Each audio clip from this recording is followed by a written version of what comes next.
Today we're going to be doing that technical analysis for the SPYs, the Qs, and even stocks like Apple, Tesla, Nvidia, and Amazon. So we're going to get into a lot of stuff today. But the first thing we have to go over is tomorrow's a big day. CPI is coming out, so let's look at those numbers real quick.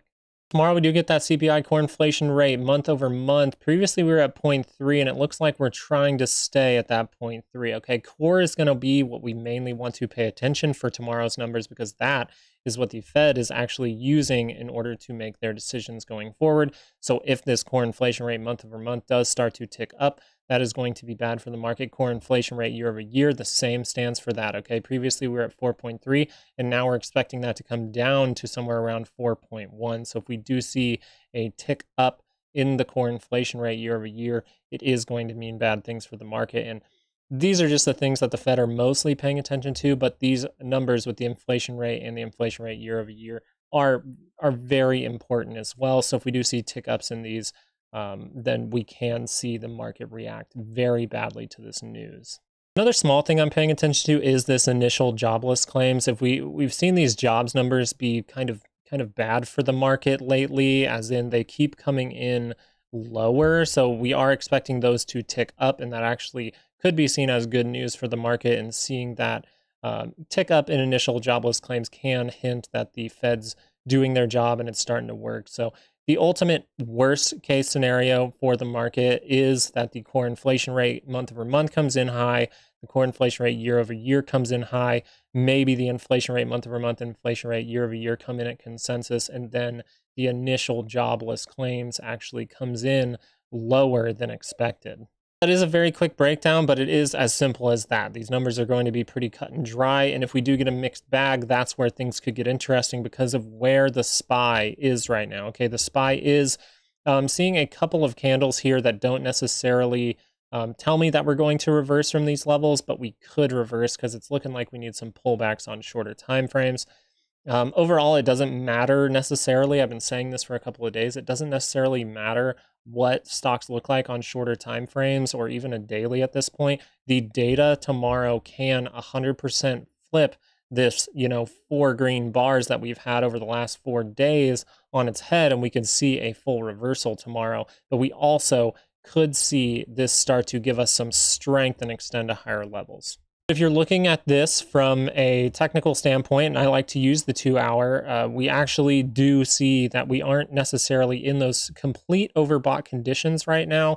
We actually did see a little bit of a pullback throughout the last day and a half, and so we could see further upside in this move, or we could see a further pullback. Okay, so it doesn't mean that tomorrow's news has to crash us down. It might mean that maybe tomorrow's news comes out bad for the market, but not that bad, or we get a mixed bag and you see some kind of more consolidation until we get some more good news. So I believe that the bullish case is slightly limited. We are at the top, so if you are trading this, if you're a trader that trades, multiple trades throughout the week, this is an actual risky zone to go long. You would rather be going long, down in this type of area at the bottom of these weekly expected moves, or, once we take back a couple moving averages, you'd want to be long there. You don't necessarily want to be jumping in and being in a FOMO move right now, but we do see that pullback, so we could see this extend in the bull case to the top of that triangle, or that top of the 2 trend lines between our most recent 2 highs. Bearish case here is that we start to see a reversal with some bad news. Okay, if we start to see some reversal with some bad news, maybe we catch some ground and then end the week somewhere in here, and then we can see further downside. Something that I'm paying attention to, though, is the fact that we are seeing some consolidation that could lead to a bottom. So what I'm kind of thinking could happen if this news is bad for the market, even if we do start to see a dramatic drop, we actually could start to come into these types of levels and then base out and actually give us some kind of bottom to give us that rally that likes to happen throughout the Christmas season. So we just want to be paying attention to that and be open to most scenarios that are coming out. But overall, we do want to pay attention to the data and how price reacts to that data.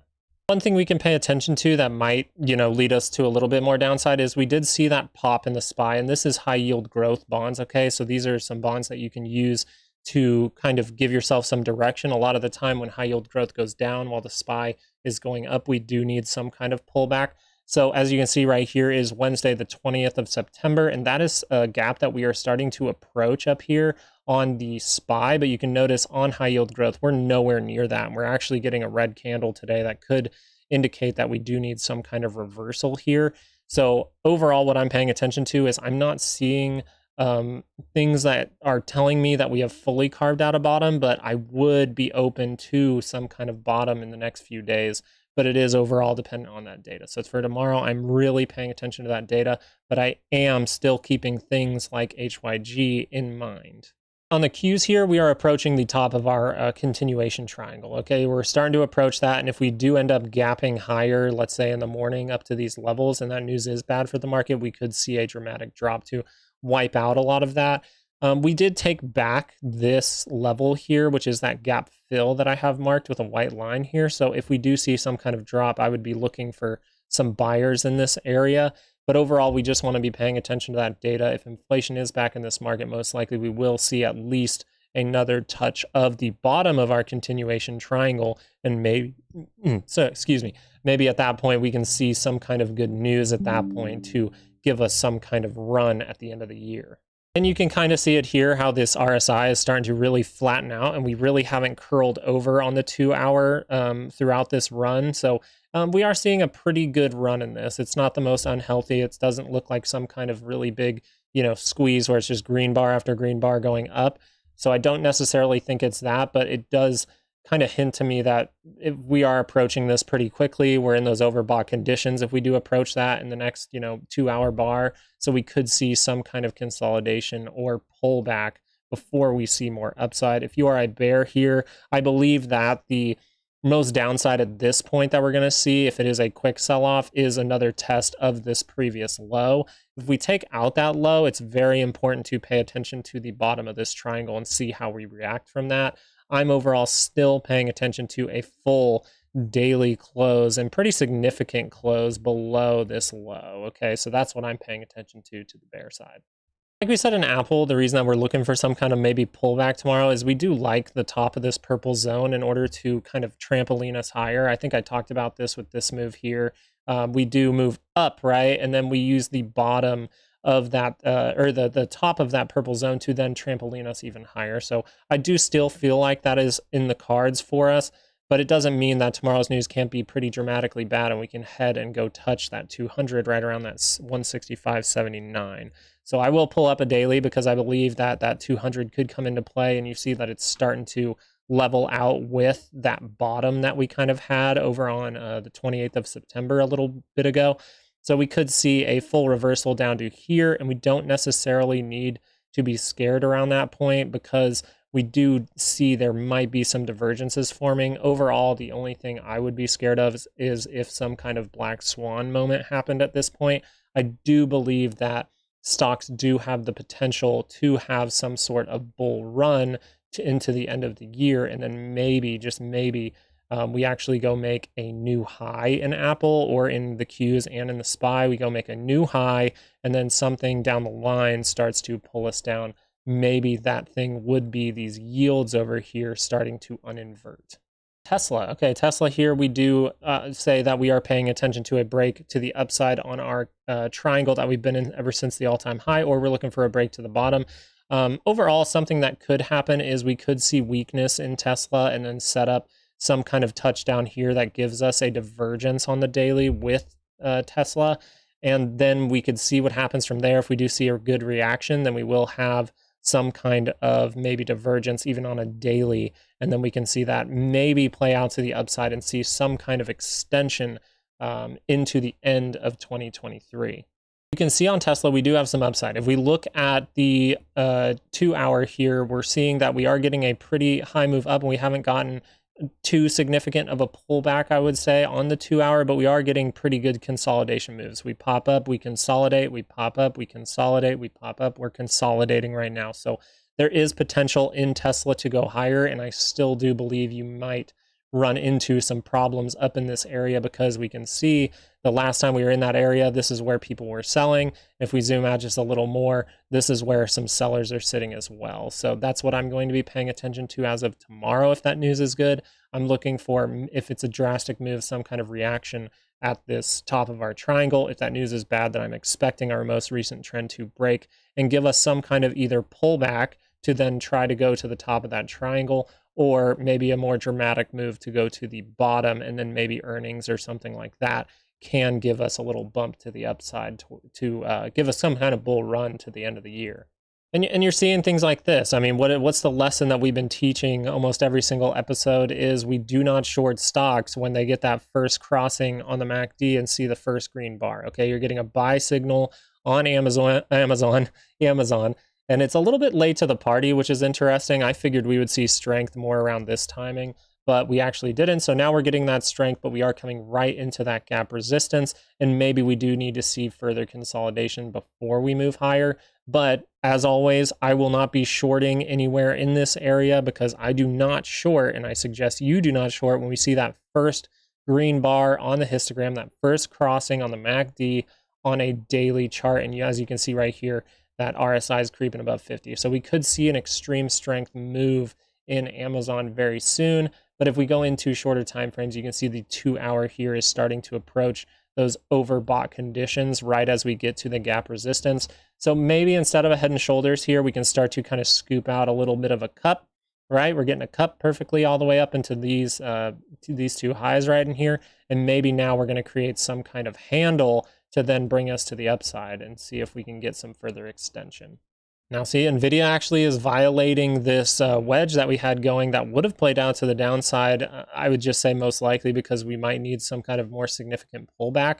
We are approaching that gap fill. So if we do see that gap fill in the morning, I would be looking for sellers to jump back in and give us some kind of pullback. But as of right now, it still is very dependent on the data. And if we look at NVIDIA on a daily chart, it looks pretty strong. Okay, it looks very strong. This is one of the stocks that we mentioned, that whole do not short a stock on when it gets a green day on the histogram down on the MACD. That's right here. You can see the next day we got a red day, and I just called that's going to be a bear trap, and then we can see that further extension. We see that happened.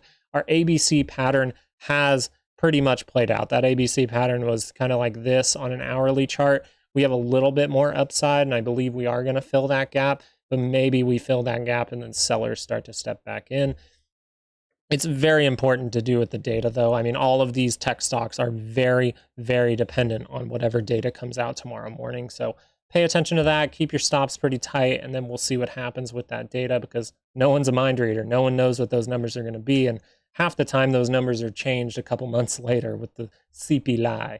But this just means if we do get some good news, we could extend as high as, up in here. I think I've said that a few times. This is overall what I'd pay attention to if that's good news. And then what we'd have to find out if it's bad news is if we set up some kind of, higher low and then see some movement to the upside, or if we do start to test this neckline down here. And I believe at that neckline, you will see some sort of bounce. And then we'll be paying attention to if that bounce is able to cross the previous high, if that happens, or if it's going to break that neckline to the downside. It's just something to pay attention to. Now, one thing that's continuously good for the market is we are seeing those yields come down, but all of this can change tomorrow, right? The yields are what are very dependent upon that information, that data that we get. So we could see this start to flip around as of tomorrow. Right now, though, you are getting a daily sell signal on the 10-year. So this 10-year here actually could come down and test the high from that we broke out of to cause some of this turmoil, and then maybe we have to kind of see what happens from there. Overall, I do believe that we are going to see these yields start to uninvert, so I highly suggest you keep your eye on the 10-year and the 2-year. And once that 2-year becomes lower than the 10-year, we could see some dramatic selling just with the initial recession scares setting in. But one thing is, these TLT traders, these TLT traders are pretty smart. So they could be seeing these yields as coming down further. And you can see we have a buy signal and a crossing on the MACD, printing that green bar on the histogram. I would not short at this level just because of my overall rule, right? I don't short stocks that give me a green impression on a daily chart on the MACD. So I wouldn't be shorting this, but it doesn't mean that TLT can't go make another dip down to that low of about 82.50 before finding more ground, and maybe that's where we start to reverse. But as of right now, we have to kind of do what the stocks are telling us, and we have a cross on the MACD on a daily, and so we could see this extend all the way up into these levels and maybe carve out some kind of right shoulder for us in the future with our left head and right shoulder. We've talked about that in the past, but it's nice to see it starting to make a move upwards so that is an actual, probable thing that could happen. The VIX here is getting a sell signal, so maybe that's a little hint for us. The VIX is getting a sell signal here, but like I said, it's just so dependent on tomorrow's data that it's hard from a technical standpoint to be like, oh, now we're going to go down. A lot of the times, if there wasn't data and this would happen, we would say, okay, this is going to at least go retest or even start to fade even a little further. But right now, all you're seeing is we do have a VIX that is still above the 50 and it is below the 200. So you're kind of in a mixed bag spot right now, and it is really dependent on that data. We could even start to see these Bollinger Bands start to kind of constrict and get tight, right?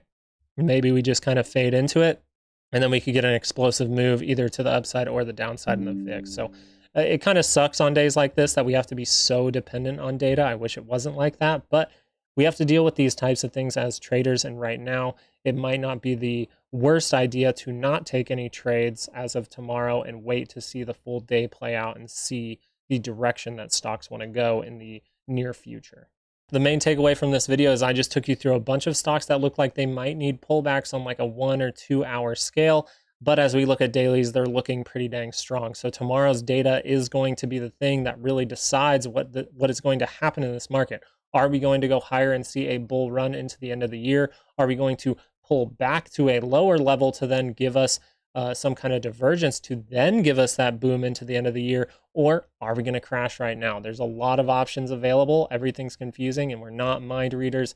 I personally like to stay out of trading on days like tomorrow. I like to see the direction that these stocks actually kind of wanted to go after that data was received, and then I will start to see if any of my setups are in play.